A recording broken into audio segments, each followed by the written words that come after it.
Hey students, this is lesson 7.2, similar polygons. In this lesson, you will learn how to identify and apply similar polygon relationships. All right, go ahead and do the review here. I'll check back with you.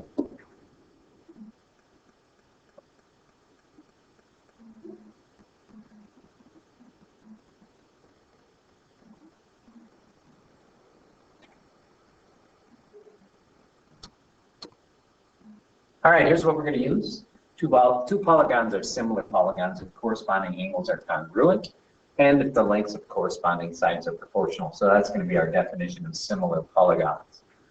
So we're going to go ahead and draw a line from each angle in column A to its corresponding angle in column B.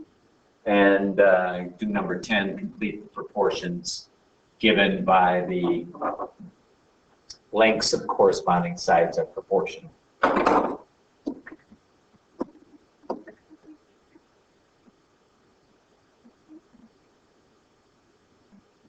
All right, so if two triangles are similar, and by the way, this little symbol here means is similar to. So triangle QRS is similar to triangle DEF. What are the pairs of corresponding angles? And I'll just draw a quick little diagram. So let's say this is QRS, and it's similar to this triangle, DEF. Okay, by the way it's written, we know that this angle here is congruent to that angle there. This angle here is congruent to that angle there. And this angle here is congruent to this angle there. And also so we can say that angle Q is congruent to angle D. Angle R is congruent to angle E. And angle S is congruent to angle F. And we could have just gotten that by the way these are placed. So they're going to be placed in according to corresponding angles and sides. So Q and D are in the same spot, so they're congruent. S and F are in the same spot, so they're congruent. All right. Now the pairs of the extended proportions. Let's start with QR. The ratio QR to DE, the corresponding side on the bigger triangle, is going to equal RS over EF, and that will equal QS over DF. And again, those can be read from the similarity statement. QR matches up with DF as it's written. RS matches up with AD as it's written, and QS matches up with DF as it's written. Go ahead and try that.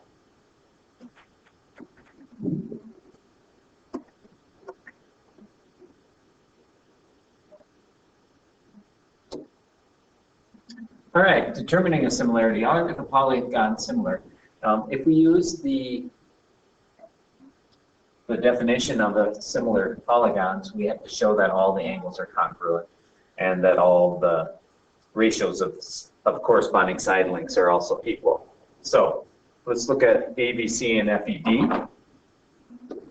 And first of all, let's just make sure all the angles are congruent. So we know that this angle F is congruent to this angle A because they're both right angles, so that's good.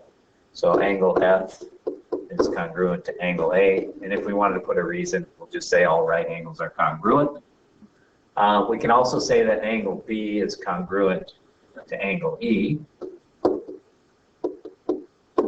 and that's because it's given.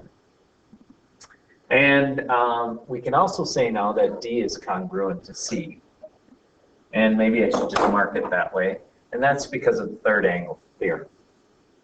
So we also have, let's just mark it that way. All right, so we now have all angles.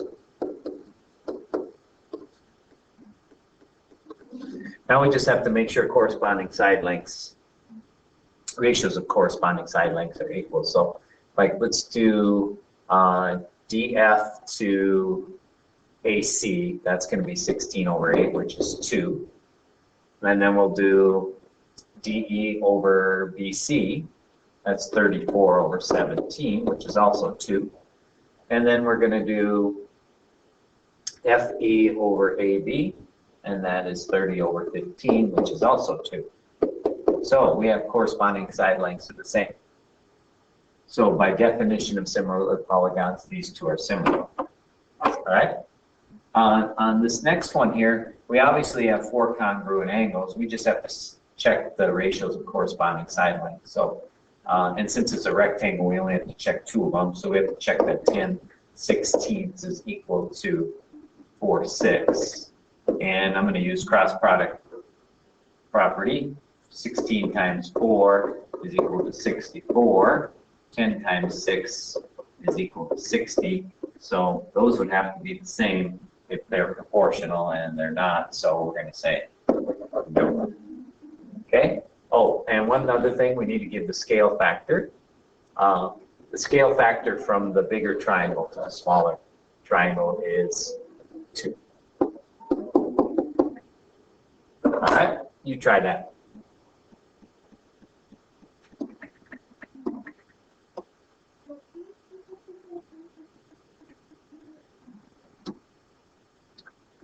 All right, we can use similar polygons to solve for missing parts here. We want to find the value of x. And given this information, we know that ST, the ratio of ST over XY, is equal to the ratio of RS over WX. So just substituting in values, ST is X, XY is 20, and RS is 16, WX is 24. And so now I'm just going to use, actually we can simplify this a little bit. 16 over 24 is the same as 2/3. So I know that 3x has to equal 40. So x is equal to 40 thirds, or 13 1/3. And so my answer is 8. All right, you try that.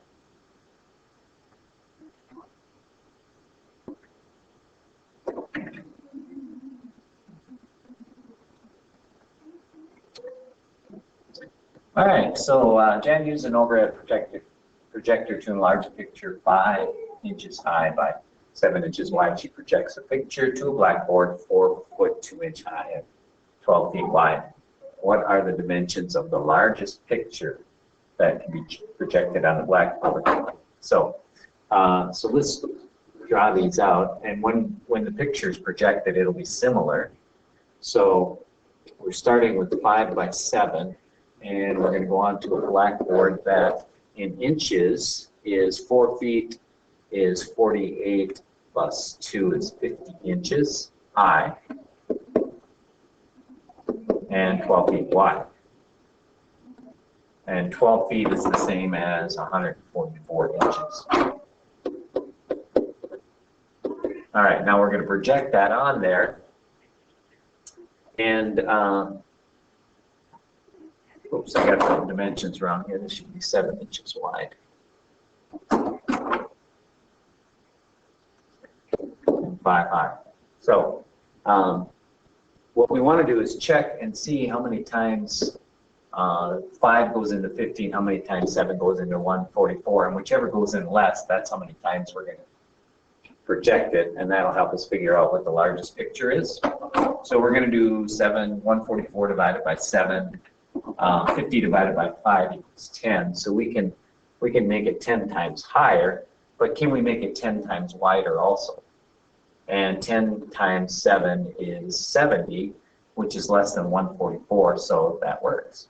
We can't go any higher than that, any more than times 10, because then our height would not work. So, so what I did is 50 divided by 5 is 10 times.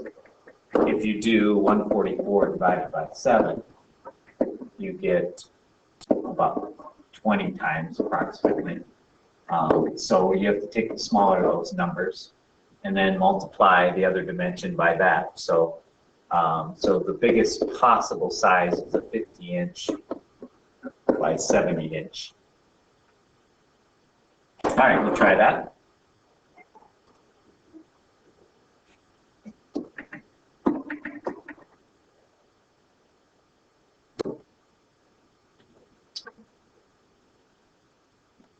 All right, go ahead and try this last problem here. I'll put the answers up, and that's going to be it for the video. We'll do the lesson check and talk about the rest in class.